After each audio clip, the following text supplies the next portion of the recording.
Et si vous preniez le prochain train à destination d'Anvers?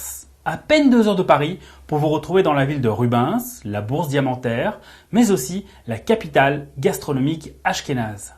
Si vous arrivez à Anvers à l'heure du petit déjeuner ou du goûter, vous devez absolument commencer la visite à la boulangerie Kleinblatt, située à 200 mètres à l'est de la gare, dans un quartier où habitaient de nombreux juifs. Ils sont particulièrement appréciés, les gâteaux au fromage, chalotes et coffee cook, de délicieuses viennoiseries revisitées.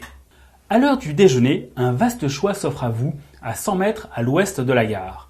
Sur la Lange-Herentals-Straat, où débouche la bourse, vous trouverez le Blue Lagoon, seul établissement sino-cachère du Benelux, le restaurant italien Confetti's, la cuisine moyen-orientale du 18 et le restaurant géorgien Artichoke.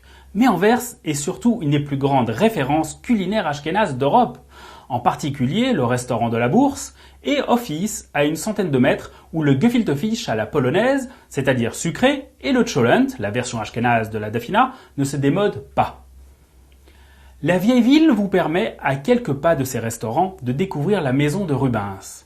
La familiarité de la gastronomie belge acquise vous garantira une meilleure identification aux jolies rondeurs de ces modèles. Puis, vous pouvez poursuivre avec l'impressionnante cathédrale Notre-Dame et ses œuvres d'art, la maison de Plantin et sa magnifique cour intérieure, le musée de la mode et le musée d'art moderne de cette grande ville avant-gardiste, le musée des beaux-arts et juste derrière, celui-ci, la somptueuse synagogue hollandaise utilisée pour les célébrations majeures. Et tout autour de ces monuments, les magasins de l'avenue Mère et les théâtres. Et si l'estomac vous en dit, profitez des très bons cafés belges et pâtisseries sur les terrasses ruisselantes tant appréciées par les locaux. Autre lieu emblématique de la ville, son zoo, un des plus beaux d'Europe, où lions, hippopotames, girafes et requins vous accueillent. Sans oublier son port où Simone Signoret se balade dans le film Dédé d'Anvers. Des tours en bateau y sont proposés aux touristes. Pourtant, Anvers a été pour beaucoup de juifs la ville du bateau que l'on ne prend pas. S'il y a 8000 juifs dans la ville de Rubens en 1900, le chiffre atteint plus de 30 000 en 1939.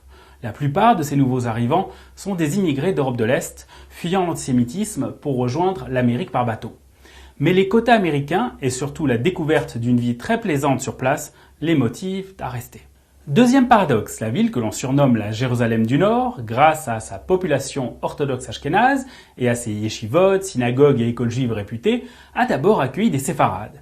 Issus d'un autre exode, celui résultant de l'Inquisition, des juifs marranes portugais obtiennent l'autorisation de Charles V de s'installer à Anvers en 1526. Mais le grand développement de la communauté se réalise au début du XXe siècle, dans les faubourgs de la gare, témoins privilégiés du développement de l'industrie du diamant. Catherine Deneuve observe un diamant à la loupe dans le film Place Vendôme. Benicio del Toro, déguisé en juif orthodoxe, braque un diamantaire anversois dans Snatch. Et Joe Pesci fait de même dans Casino, glissant le butin dans les cheveux de sa femme. Anvers, la ville où la matière brute importée et taillée en diamant fascine tant de générations. Une histoire dont la majorité des acteurs au XXe siècle sont juifs. Dans 2 petites rues formant un L, la Ovenierstraat et la Schubstraat, se situe le cœur névralgique de la bourse diamantaire. Les Juifs sont nombreux avant-guerre parmi ces commerçants et ouvriers, mais la Shoah fait beaucoup de victimes à Anvers. Magasins pillés, synagogues saccagées, puis les déportations vers les camps de concentration au départ du camp de transit de Malines. On estime à 29 000 sur 65 000 le nombre de Juifs belges assassinés. Certains réussissent à rejoindre le maquis, d'autres à fuir en Europe ou, de manière plus surprenante, à Cuba.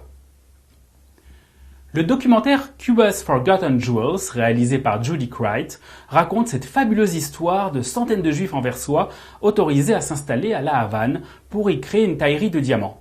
Mais, avant cela, ils doivent déjouer les pièges sur le chemin de l'Exode à travers la France, l'Espagne et le Portugal pour embarquer. Tout aussi surprenante est la reconstruction après-guerre de la communauté juive d'Anvers, à laquelle ils sont très attachés. Une dizaine de milliers de personnes la font renaître de manière dynamique en développant les activités commerciales et les institutions culturelles, sociales et scolaires. Les Juifs y ont été jusqu'à 20 ans les principaux acteurs de la bourse. Aujourd'hui, ils y sont minoritaires, mais il reste de nombreuses traces de cette présence. Ainsi, sur la Hovenierstraat, vous trouverez la chaleureuse synagogue séfarade portugaise, inaugurée en 1913, comme un fragment d'un monde qui s'arrête pendant que les acteurs de la bourse s'activent de bureau en bureau. Après une petite balade au parc de la ville où les cygnes et canards accepteront volontiers les bouts de chalotes qu'il vous reste, vous arrivez dans le quartier juif principal autour de l'avenue de Belgique. Avec ses écoles de très haut niveau, la Yavne et surtout la Tarkémonie.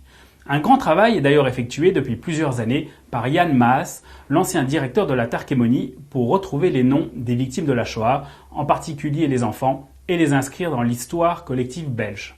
Un monument était érigé à Anvers en souvenir des victimes. Dans ce même quartier se situent les très belles synagogues de la Van den Est et la Osten, surnoms donnés en fonction des rues où elles se trouvent. Autre référence culinaire proche de la Tarkémonie, Beni Falafel, où les jeunes écoliers se ruent depuis des générations pour y goûter les falafels dont les nostalgiques parlent encore, des pitotes gonflées au fer à repasser dans les années 80. Si la population orthodoxe habite surtout ce quartier, les autres juifs ont migré depuis ces mêmes années vers les quartiers sud de Berkem, Wilrijk et surtout Edechem. Ce dernier accueille depuis 2008 le Chai Center, abritant une synagogue et un centre culturel très actif. Entre Berkem et Wilrijk, en guise de clôture du voyage, mêlant la parfaite rencontre entre nature et culture, vous devez absolument vous promener au musée de sculpture à ciel ouvert du jardin Middelheim, avec ses statues de Rodin, Bordel, Harpe, More et Calder, et les artistes locaux tels Wolters, Gentise et Meunier. 15 000 juifs anversois y vivent encore aujourd'hui, toujours très attachés à la ville et au renouvellement de sa vie juive. Des visites guidées sont proposées, notamment par d'éminents membres de la bourse diamantaire, sur un lien que vous trouverez ici.